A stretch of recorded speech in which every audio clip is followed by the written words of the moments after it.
Hello, this is Mark Werwath. I wanted to cover a topic today on EVs that seems to be quite a mystery to folks who don't own an EV or who have never really planned a road trip using EV technology. And I thought this would be a great way to kind of, expose the mystery here, because it really isn't that mysterious. There are tools out there that keep track of the tens of thousands of EV charging stations.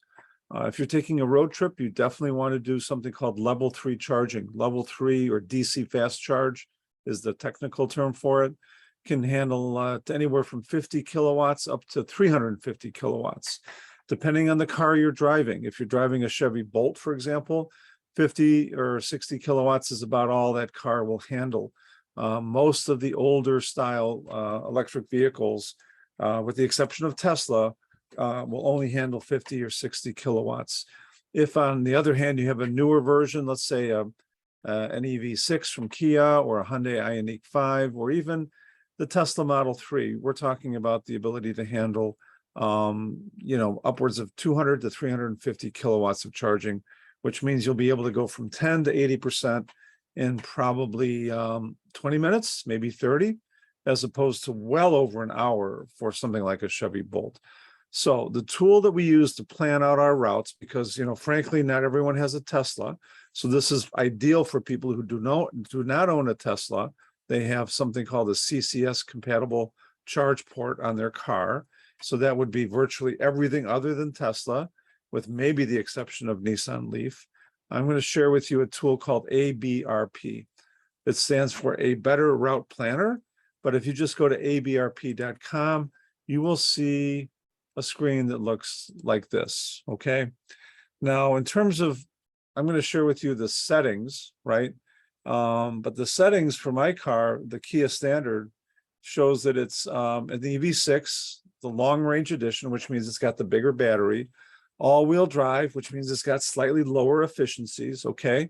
So the tool is quite sophisticated. It can determine, for example, how long my car can go before it needs to be recharged.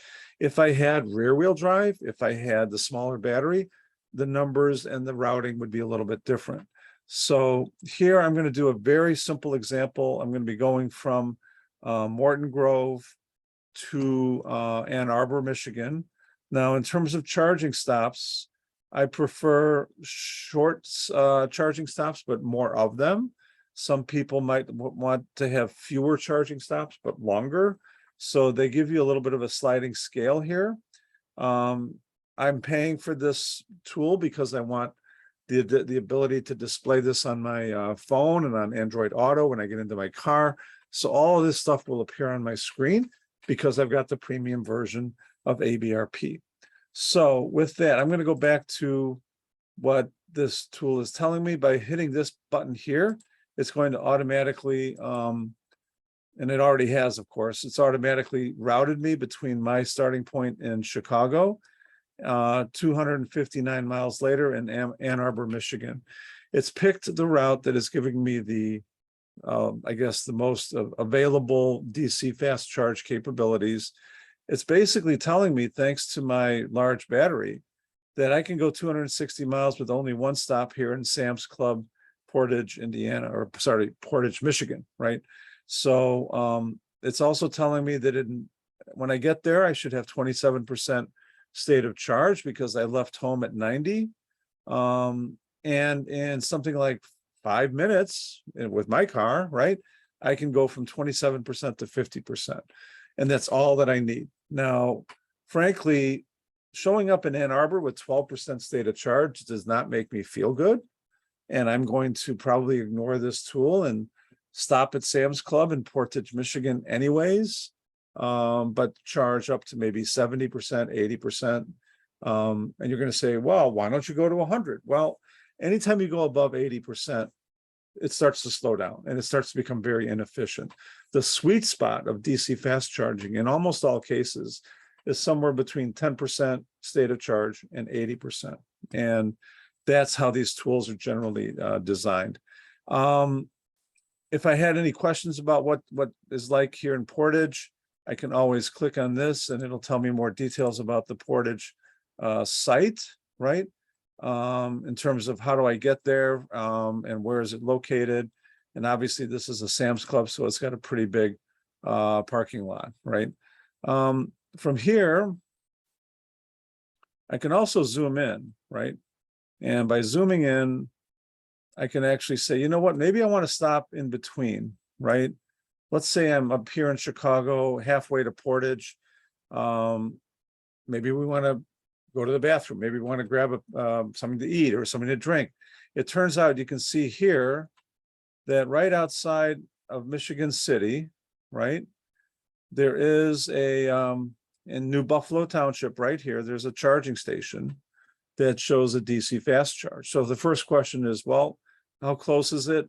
It looks like it's reasonably close. It looks like there's also an exit here at Wilson Road.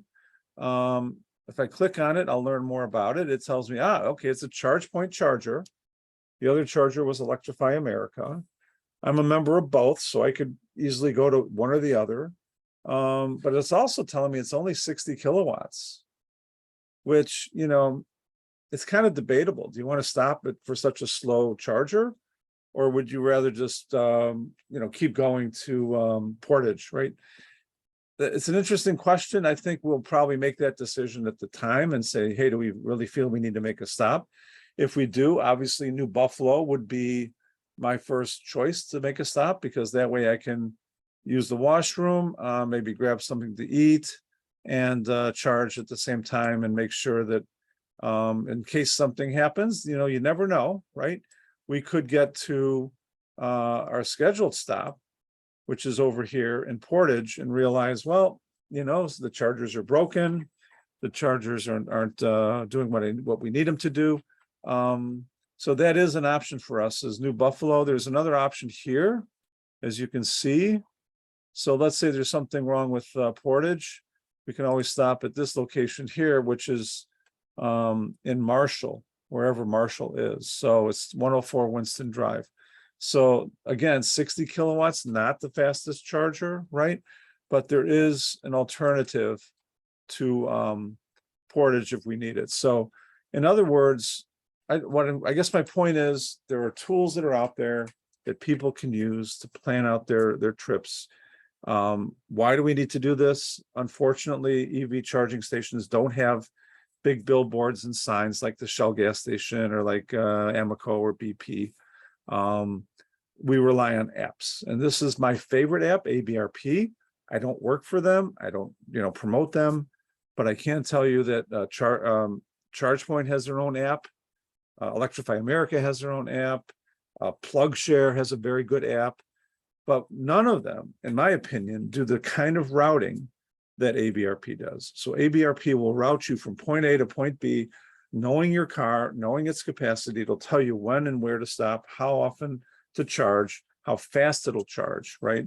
And it'll give you basically all the information you need, right? So by clicking on this, right, it'll tell you basically all the stuff you need to know. What it's telling me here is 260 miles, 4 hours and 32 minutes of travel time. Included in that is a 5-minute charge at in Portage. Now, your car will be different. Your car doesn't maybe charge as fast as mine. Your car may have a smaller battery, in which case you might have to stop more than once, right? Can you take this on a 2,000-mile trip to Denver? I just proved it, Chicago to Denver. It's 1,000 miles each way, right? Did it add time? Yes, it did. It added about 90 minutes of charging time, but guess what? In those 90 minutes, we went to the washroom, we grabbed something to eat, something to drink, we stretched our legs, took a walk. We did all the things that, you know, basically you need to do anyways on a trip. So how many of those 90 minutes could we have saved if we had gasoline? It's anyone's guess. Maybe 30, maybe 40. We would have stopped anyways, for sure. Maybe not as often though. So is there a price to be paid in terms of time on the road, on a long road trip using an EV? Yes. Is it significant? It depends on the EV. Teslas are very good in terms of very quick charging. So is any 800-volt architecture. The Porsche Taycan, EV6 from Kia, Hyundai Ioniq 5. And I'm sure in the future, there will be many others that are 800-volt architecture. With that, faster charging and less time spent on the road with your chargers. So with that, I got my point across. If you have any questions, I will leave my email address and you can contact me. Thank you.